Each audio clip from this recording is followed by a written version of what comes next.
What's up guys, welcome back. So now that all the adventures have been released, at least for this season anyway, not sure if they're doing more in season 5 or not, but we had 5 adventures this year, so I thought I'd do a quick video on my thoughts on all 5 of them in a top 5 format. Let me know if you agree with my placements or disagree in the comments. This list is basically just a ranking of the adventures from worst to best, as there's only 5 of them. This list is kind of a combination of my own opinion as well as the opinions of some other people that I've talked to about it, but let's get right into it. First up on the list, we've got Budget Mario Kart, also known as Apollo's Racer Rumble. I'm going to be honest with you guys, I didn't even play this adventure. I saw it on the patch notes and I watched a few videos or 2 of people playing it and it just looked boring to me, so I never tried it. That doesn't mean it's not worth playing, just that I didn't find it very appealing. I think the general consensus with the community is that this was the worst adventure since it wasn't very feature rich and it was extremely repetitive and buggy, which made it just not that fun to play. I feel like if it had more features, like more power-ups or maps or perks or something for different gods, it could have been a lot better. But I guess that's down to some of it being like the first adventure to release, as it was almost like a pilot for the adventure series, so that's probably part of it. Next up, I've put Nike's Valley of Victory. This was a massive step up from the first adventure, I think, and I did actually play this one once or twice, so at least I have some first-hand experience with this one. Personally, I didn't find it that fun, which is why I only played it a few times. It was quite a new concept and was quite different to normal Smite, though a lot of people did find it a bit repetitive, especially since CTF is a common mode in a lot of other games, and this adventure was basically just a less featured version of a normal CTF game mode. Though I know there were a lot of people out there that played the shit out of this adventure when it launched, I just wasn't one of them. Halfway through, I've put Shadows over Hercopolis. This might be a surprise to a lot of people that I put this at number 3, but let me explain myself before you go on a rant. This adventure in itself wasn't bad at all, it was great in fact. All of the top 3 adventures are really good.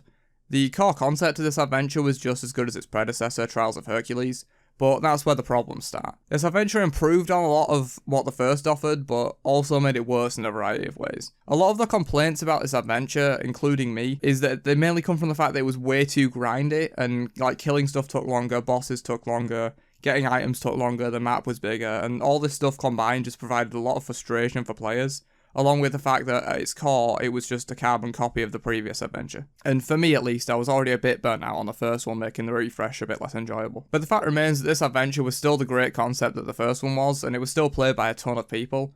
The core mechanics of that grindy RPG style of gameplay were still there, which made it still a great adventure, but not the best. Probably the most simple adventure is going to take my number 2 spot. The Corrupted Arena was the definition of less is more, at least in my eyes. I'm not sure how you guys stand on this one, but for me, there was just something about it that kept me playing.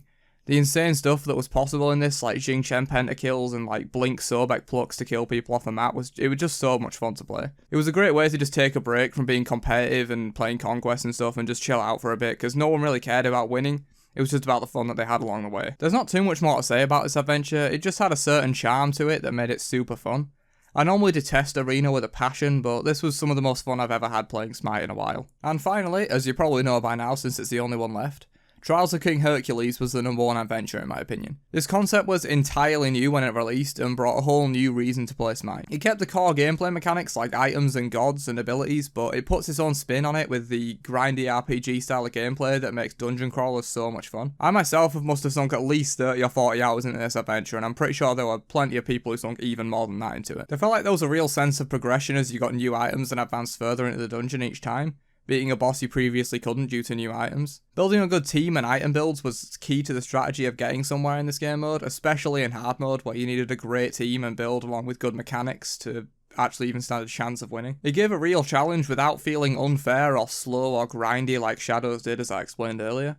It also looked really good when you consider how much terrain and stuff was in the map, which is another area where I thought Shadows fell a bit short due to its absurd size. I feel like the texture quality and the overall graphical quality suffered a little bit in that. Overall, this was just a great experience that kept you coming back for more as you got more powerful, and it was just my favourite adventure of this year. Thanks for watching, hope you guys enjoyed my list of the best adventures of this season. Let me know if you agree or disagree on my placements, and leave a comment if you got any ideas for future videos or anything else. That's about it. Peace out, nerds.